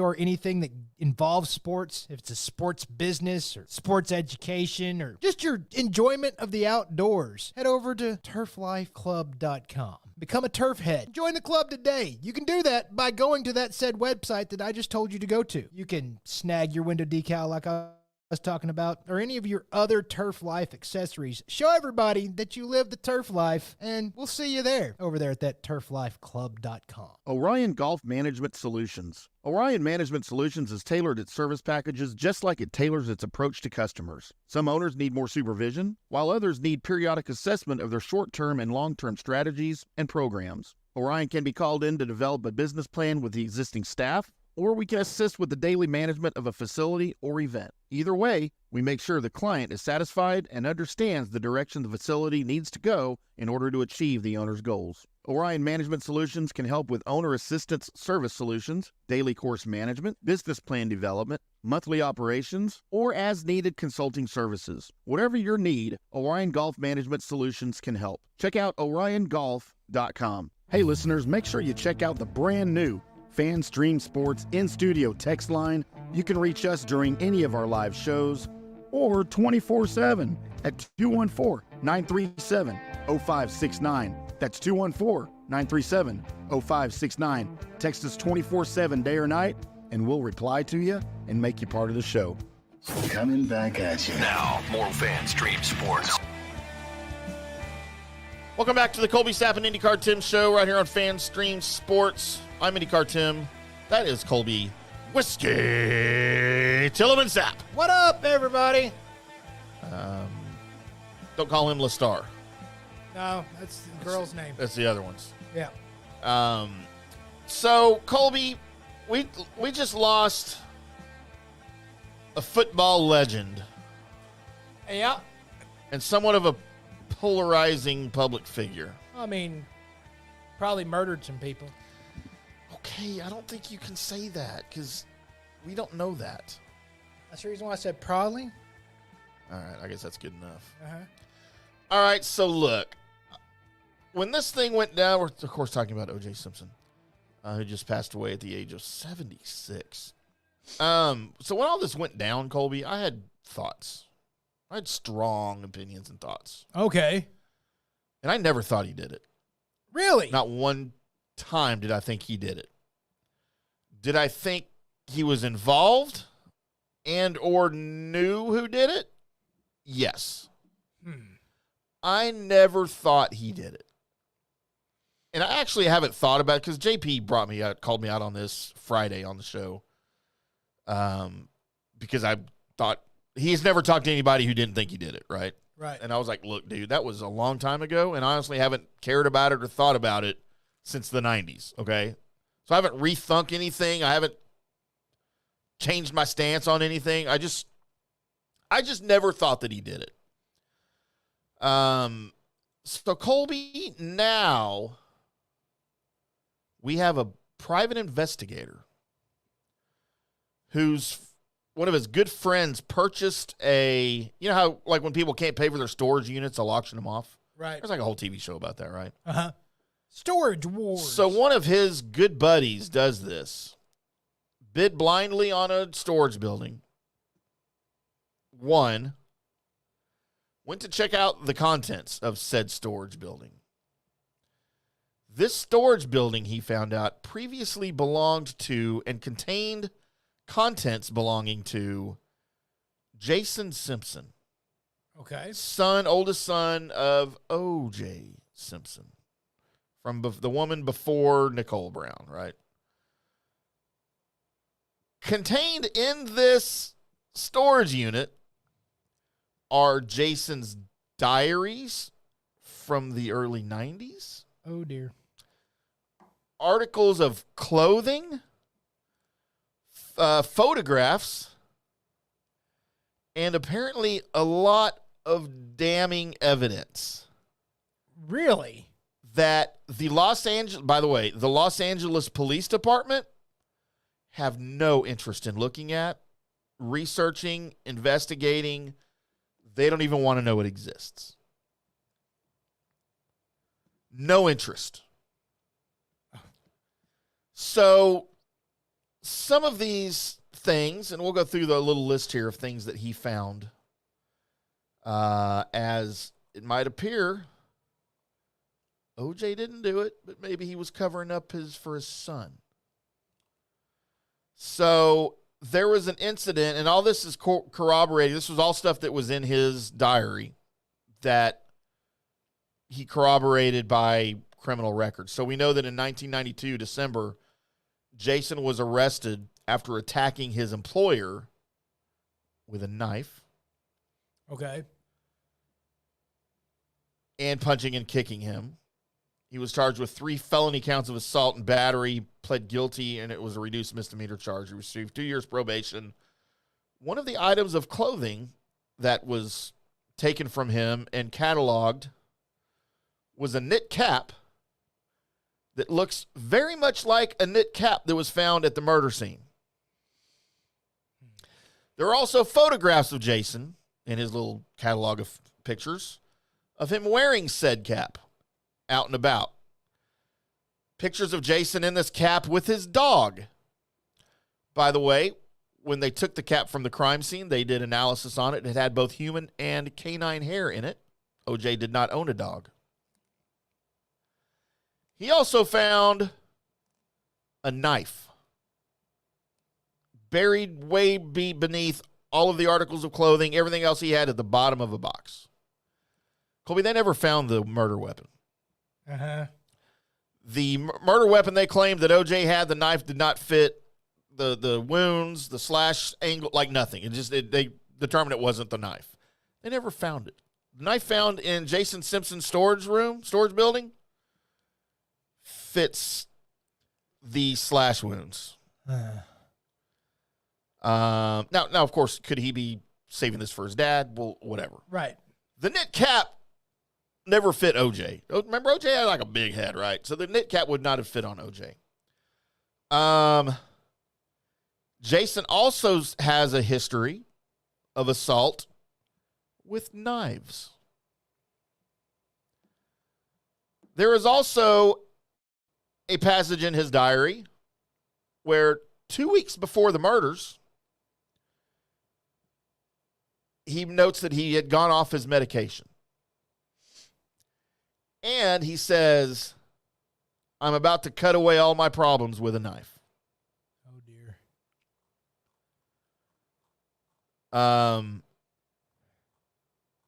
Dude, just a lot of damning evidence for Jason Simpson. And it would all make sense that OJ was covering up for his son, right? Yeah, it would make sense. Yeah. Not that he wouldn't be guilty, of course, right? I mean, accomplice or whatever. Which, again, when I say I never thought he did it, but he at least knew who did. Like, all of this sort of falls into place. The most curious part of all of this is the Los Angeles Police Department has no interest. They don't want to see anything because now you can do very proper DNA testing. In 94, you couldn't. Right. Like, DNA testing existed, but not really, right? Like, it was in its infancy. Well, now it's completely different. All it would take is a day. Just test some of this stuff they still have blood samples from the murder scene, right? When was all of this found? Colby, this was found in the year 2000. For 24 years, the LAPD has ignored this. So we're only 6 years removed from the murders back then. And a lot of the detectives and police officers and Mark Furman were still in the LAPD at that time. All of the ones who the defense said are racist and that framed OJ and they're covering up their own, right, parts of it, they were all still in the LAPD in 2000, where a bunch of them were. So for them to ignore it would make a lot of sense. Well, now, the LAPD is still one of the most corrupt organizations on the planet. So it makes sense that they still have no interest. But for all of this potential evidence to exist, especially potentially the murder weapon, which has never been found, for them to just ignore it, like that almost tells you a little bit of something right there. Okay. So there's been people out there that's known this has existed since 2000. Uh-huh. But why are we just now finding out about it now? So the private investigator behind all of this published a book in the year 2000 and published all of this. What? I've never heard any of this. This should be like #1 trending on everything. Right? Trying to find the name of the book, but anyway. Oh, it said, I remember now. It was, crap. Never mind. I'll find it. But it was very descriptive, the title of the book. But for all of this evidence to now just be sitting there in his possession for almost a quarter century, and for like no one to be interested in any of it from a law enforcement side, to me, that's baffling. Okay, it is baffling. Oh, OJ is guilty, but not of murder. That's the title of the book. Okay, he should have named it something else. I think that's great. It's too long. For a book title? Yeah. Oh, because you only read the short ones. Yeah, just... you know what? I would have put on there, OJ didn't do it. OJ didn't do it. Well, that would be the same thing. Yeah. But it just boggles my mind that, like, all of this is out there. And there's, like, boxes and boxes and boxes of evidence. I just touched on a few of the, like, most notable ones. I mean, but the biggest thing would be the knife, right? Well, the biggest thing would be all of it put together. And also, if you're... Okay, what... I mean... By the way, remember the gloves that didn't fit? Yeah. They would fit Jason, who was smaller than his dad and had smaller hands. Why did Jason let this go? Is Jason still with us? Yeah. So why would you just be like, yeah, never mind. I'm not going to pay on it anymore. You wouldn't want to go in there and get that stuff out first? He's 53 years old now. Anybody else died around him? I don't know, but it's odd to me that every single assault, and there were a bunch, that he committed involved a knife. And it was a knife that he owned, apparently. I mean, again, this is all circumstantial, but I mean... This is all news to me, of course. So for those of you out there that would like to research this, all you have to do is Google Jason Simpson theory, and you will find now everything's out there. And it's a deep, deep dive. The thing is that besides what this guy says he found, I guess he has pictures of all the items too in his book and all of that. Besides him, there's no corroboration to go, he's not just making all of this up as he goes. Right. I mean, yeah, there's his diary, there's everything. There's nothing to confirm that. I mean, this could be one of the greatest finds of all time as far as like the crime of the century, right? Or this could be somebody's big giant money grab. But it sounds like if it was the money grab, he didn't do well with it. If we're just now finding out about it now and it's been out since 2000 or whatever, then this money grab that he went after didn't do as well as it should have. By the way, remember Kato Kalin? Yes. The porn star that lived in OJ's guest house that was part of the trial? Apparently, he has always come out and said this is something Jason would do. Like from day one. He was like, this is something Jason would do. True, but you heard what he sounded like on the stand. I think he's still in porn. I don't think anybody's going to believe that guy. So I'd like to go have a beer with him though. I just, you know what, the only thing I want to have happen with him is he to be my personal butler and trained to attack me when I'm walking into my house. I mean, just so I can go, Kato! By the way, like just the list of evidence against him. But if those that didn't get my Pink Panther reference. I got Kato, I did. His criminal past, he's been diagnosed with rage disorder, which again, he was off his meds. Right. When that happened. His private diary reveals all of these violent thoughts. Physical evidence links him to the murder case. The hat with the hair in his dog's hair. That the knife that was found in his storage unit. He has no alibi. OJ at the time had hired a defense team for Jason that he never ended up needing. Right. Because it never came out. So things like that. OJ hired the defense team for Jason before he hired one for himself. Oh, dear. But I don't understand if all this evidence is out there. Oh, and by the way, another thing they noted was Ronald Goldman's body was beaten and bruised. Like he had been in a fight, right? Like the premise was Nicole was killed first, and Ronald Goldman was fighting for his life to defend himself and had scratches like blood and stuff under his fingernails, and he had punch wounds on his hands.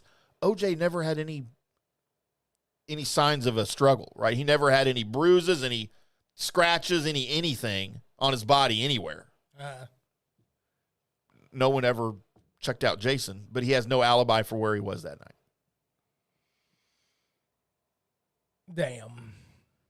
And like, I'm hearing all of these things like this back in the day, and this is why I'm like, well, then where's the actual evidence, right? Like, OJ was acting oddly, acting almost like a guilty person, right? When he was running in the Bronco and stuff. Uh-huh. Well, wouldn't you also be doing that if your son just killed your ex-wife? Maybe freaking out a little bit? I mean, yes, but I'm a firm believer in don't do it or else things got to happen. Yeah. I would have never devised the plan to have the police focus on me so they don't focus on him and then end up going into trial and then I go hire a great attorney to get me out of it. I don't know if I'd do all that. I mean, I love my kids. Right. But come on. Well, anyway, so there's all of this. Yeah, just go Google Jason Simpson theory, and you will find just literally everywhere. Just all of the evidence is listed. It's ridiculous. That's insane. That no one's ever You know what even else? checked into it. It's not going to gain traction because the belief out there is that he did it. Yeah. So Popular opinion. Not going to. We already have the killer. Why do we keep looking for the killer? We already know it, and he just died. So Right. it's over. The story is gone. It's dead. It's over. Sorry, dead was a poor choice of words there. Uh-huh. But anyway, that's yeah. And then Colby, in other just very disappointing news, I don't actually know how I was able to survive after I found this news out. It's hit me really hard. The Golden Bachelor and his new wife of 3 months are getting divorced. Cool. Were you aware of this? No. Were you aware of that show existed? No. Really? Uh-uh. Are you serious? You didn't even know it was a thing? No, actually, they talked about it, on the Freak for a little bit because they wanted Mike Reiner to go be the Golden Bachelor. Oh, God, that would have been great. But other than that. What else? Other than that, no. So, yeah, it's a spinoff of The Bachelor. You know the premise, right? Yeah, vaguely. But the Golden Bachelor is the guy and the girls all have to be over 70. First of all, I'm like, why? Why are we doing this to old people? Not that 70's old, but, to some people it is. It is old.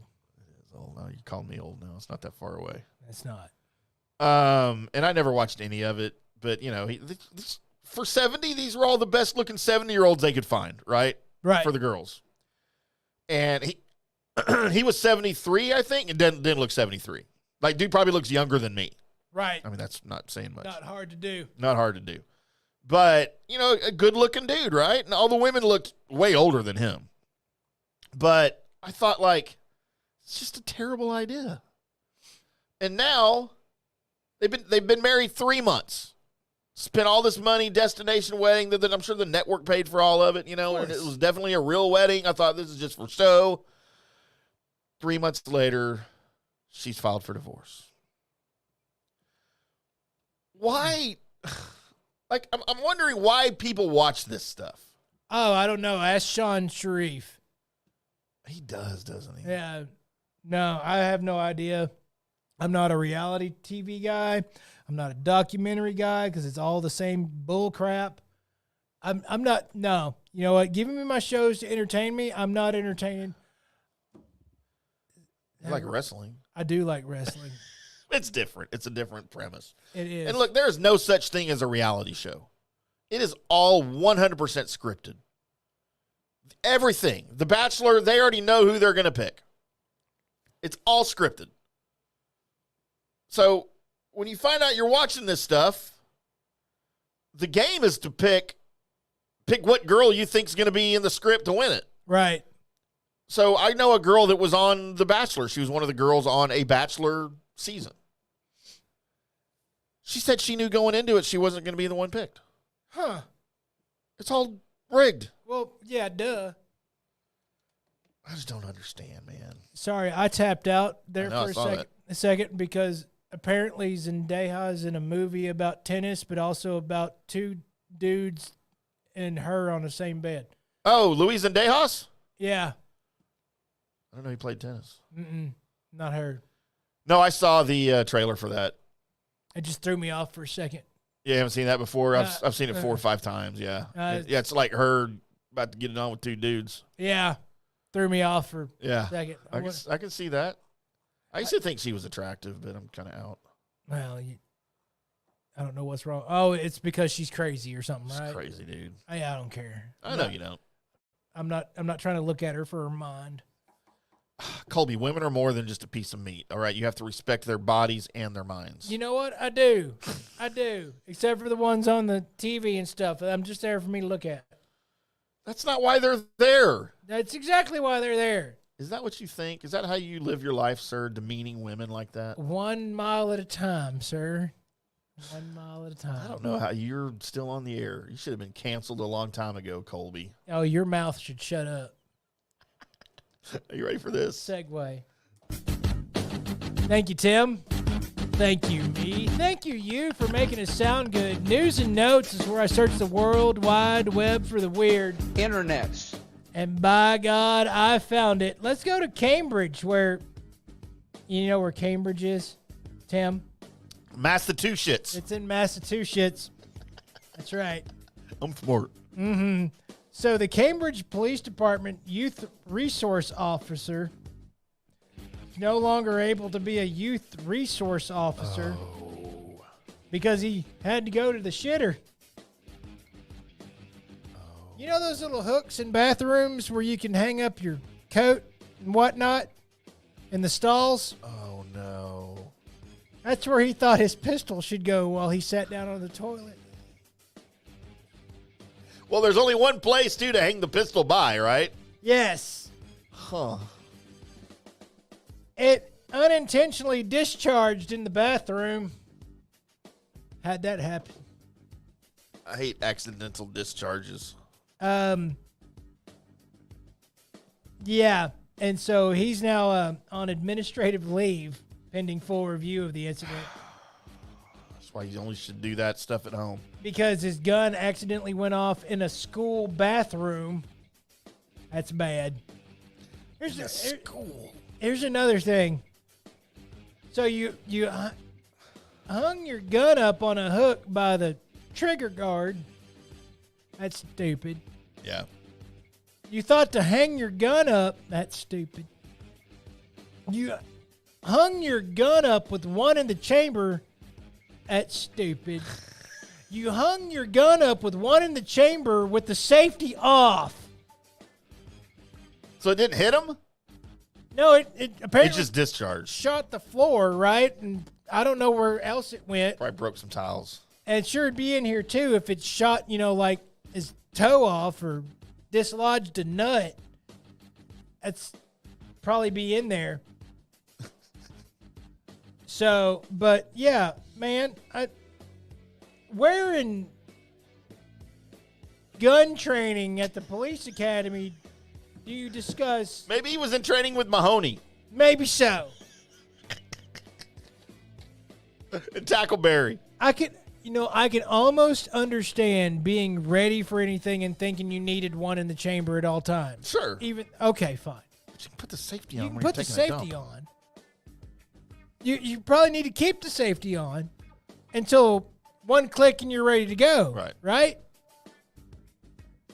So anyway, I thought this was going to be an accidental loss of a testicle story or something. No. But still, Still not good. can you imagine being in the stall next to the guy? Oh, God. Dude, what'd you eat? Yeah. Holy crap, dude. Man, that guy's about to die. Something wrong. Let's go from there to, well, we're going to Florida because Florida is America's wang. A man is behind bars, and the man's name is Joseph Tresselt. He's 32. His crime? He was making a pizza Thursday evening when his roommate, Elvis Singleton, he's 62, decided to start making a little noise. Started making coughing sounds while Joseph was making his pizza. pissed off Joseph. He doesn't like coughing sounds, apparently. Jeez. Also, there was voices telling Joseph how to make the pizza, and he didn't like the voices. Oh.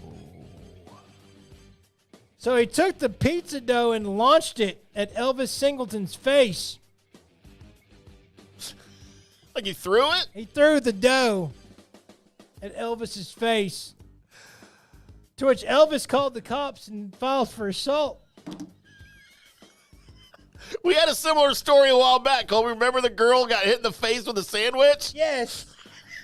Sandwich assault. The cops got there and they're like, what's going on? And they looked at Elvis, and Elvis doesn't have any visible bruising or anything because all he got hit with was pizza dough. No, probably felt good. And he's like, that guy hit me with pizza dough, officer. Get him.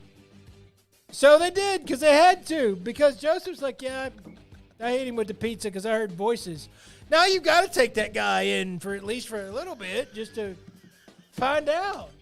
So the question everyone's asking is, how was the pizza? It didn't get cooked. Damn it. Just ended up on the dude's face. And apparently later, though, when they did cook it, it was weird because they were able to see Elvis in the pizza. Sorry, I just made that up on the fly. It just happened. My bad. Let's go from there to Maine, where police in Maine say an officer... Maine's close to Massachusetts, too. It is. We're in Washburn, Maine. He used to coach the Rangers. That's the way baseball go. That's the way baseball go. Washburn Police Sergeant Chandler Cole. Did he play for the Mavericks, too? Chandler Parsons did. Not Chandler Cole. Meant Washburn. Oh. Jamal Washburn. That's right. He did the wash. He did the wash. I don't know. I'm sorry. So Washburn Police Sergeant Chandler Cole resigned after being charged with aggravated forgery, tampering with public records or information, and falsifying physical evidence. Here's the thing that happened. So Chandler was on a missing persons case. So he decided that we don't know what happened. No. He reported that he had picked up Eric Foote, who was a missing persons. Oh, Foote. And dropped him off at a convenience store. But then later, when confronted with Foote's parents, he said he took him to the hospital. An investigation concluded that Cole altered his report to reflect the hospital drop-off instead of the convenience store. Oh, no. But there is no hospital record to support the claim because ain't nobody at the hospital seen Foote. Foote has yet to be located in a case that has riveted the community of only 1,500 people. Oh, my gosh. So, Cole, who was a police officer that's in charge of 1,500 people, lost one of them, can't find him, and made a false report because he was tired of looking. I'm just going to end this now. Yeah. That is such the Officer of the Simpsons way of doing it. Good job, Lou. Right. We couldn't find him.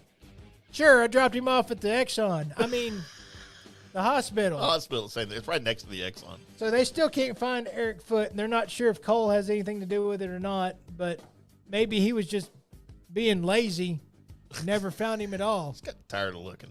But this is a thing that's actually happening in America right now is they lost somebody, and the cop's like, yeah, I found him. I dropped him off at the Exxon. Methodist. Methodist Exxon. That's right. What? Huh. You go up to that part of Maine, and it's actually Methodist Exxon. And oh, my God, that'd be awesome. Just there you go. It's like one of those KFC Long John Silver Pizza Huts. Taco Bell's. Yep. It's just an Exxon with ER in it. So, there you are. There. Let's go from there to... Where do I want to go? There's a bunch Massachusetts. There's a bunch of places I want to go. One thing you don't admit. Let's go to Roslyn, BC. That's not before Christ. I think that's British Columbia. It is. Yes. Where one man is lucky he wasn't seriously injured, but he did crash his vehicle into a road barrier. It's a one-person vehicle. When the cops arrived... So a motorcycle? No, it's a single vehicle crash on Highway 3. So he's not a motorcycle. Oh, okay. Near the Nancy Green Junction in Rosslyn. This is about 3 p.m. on Sunday. When an officer arrived on the scene, he quickly located the smashed vehicle and the man who was behind the wheel. His vehicle had sustained serious front-end damage after colliding with a concrete barricade. He didn't hit a tree or a packet of peanuts or a road sign. No, he hit a giant barricade and needed to be towed from the scene. He admitted to the officer that he was reaching for a piece of fried chicken when he got sidetracked and hit the barrier. I have 2 questions. I have more than that. 1, what piece of chicken? Which one? Was it the favorite, the wing? It's my favorite. I like the leg. Was it a thigh? Second question.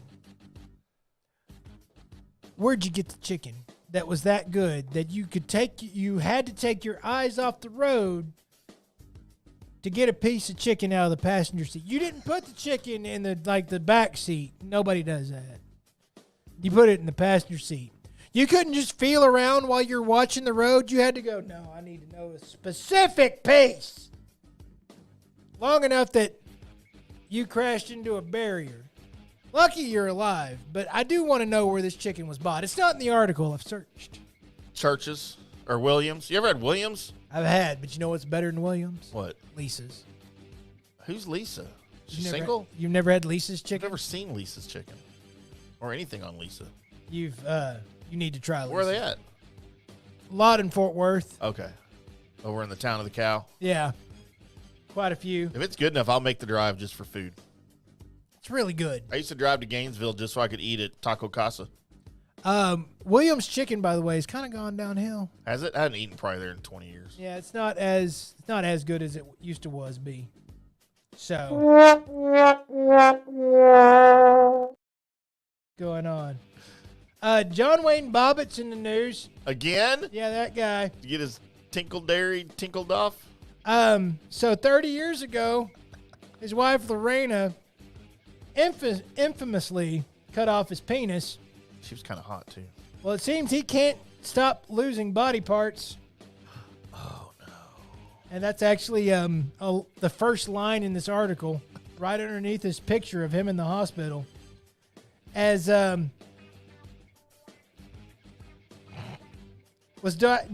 was diagnosed with toxic peripheral polyneuropathy.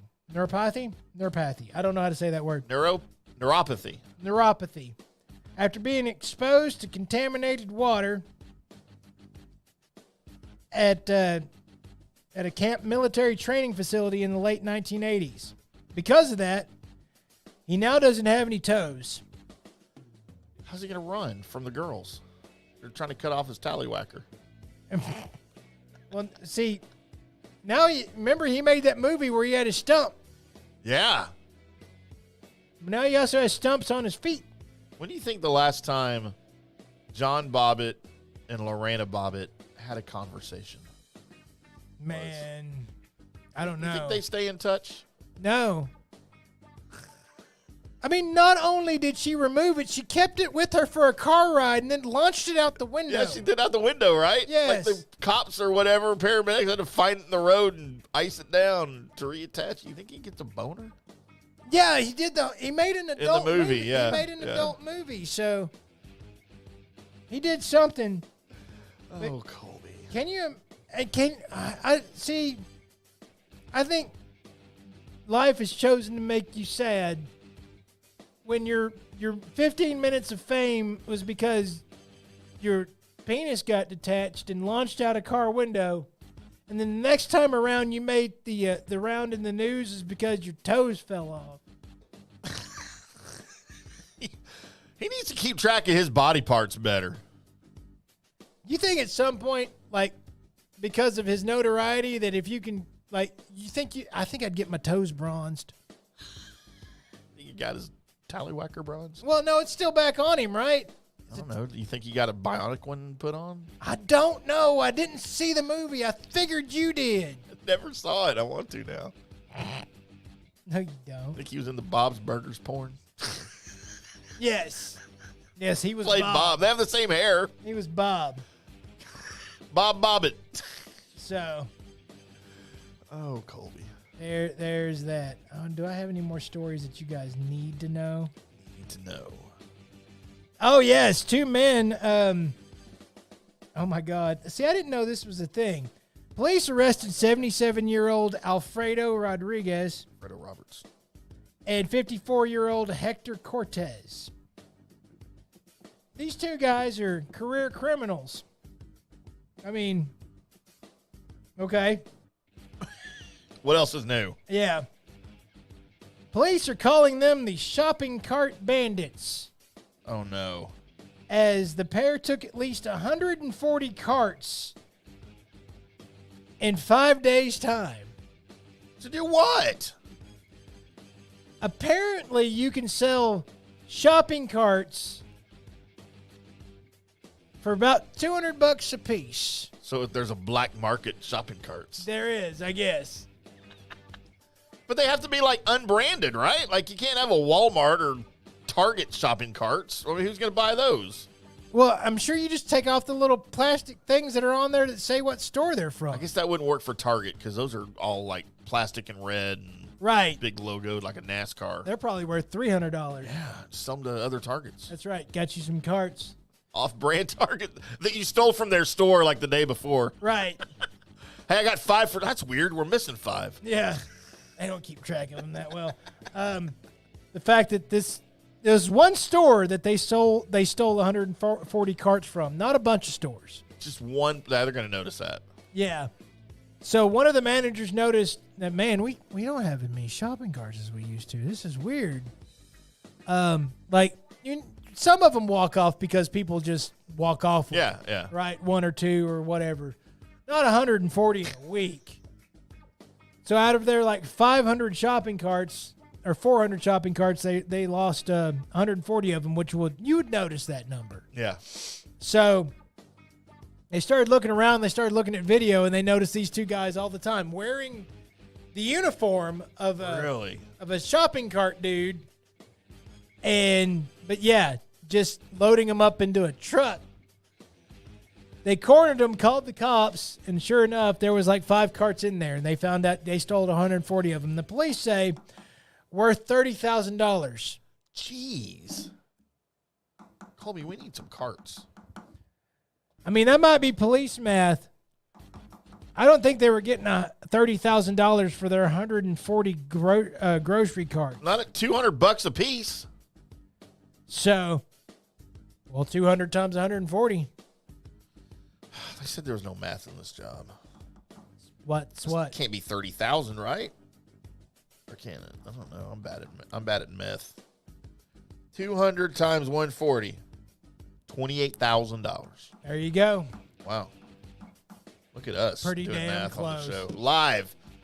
Live coverage of us doing math. So the next time you see that one lady that might be homeless that has that shopping cart, tell her she's got $200 there if she'd just empty it and sell it on the black market. Tell her to get her cell phone out, get her iPhone out. That's right. Take a picture and post it. There you go. And that's News and Notes, everybody. Thank you, Colby Sapp. We want to thank everybody. By the way, if you had issues with Twitter still, I don't know what to tell you because I didn't have any issues on my end. So maybe it was only affecting the people that aren't on the show. We will be back on Wednesday with another Colby Sapp IndyCarTim show. More irrelevance, more debauchery, more entanglement, more cuss words. Yes. We'll do a list this. I'll find something nice to do for us. Probably do a little bit of Cowboys talk with the draft approaching rapidly. And the Mavericks and Stars about to engage in the playoffs in their respective leads. Until then, boys and girls, we'll see you.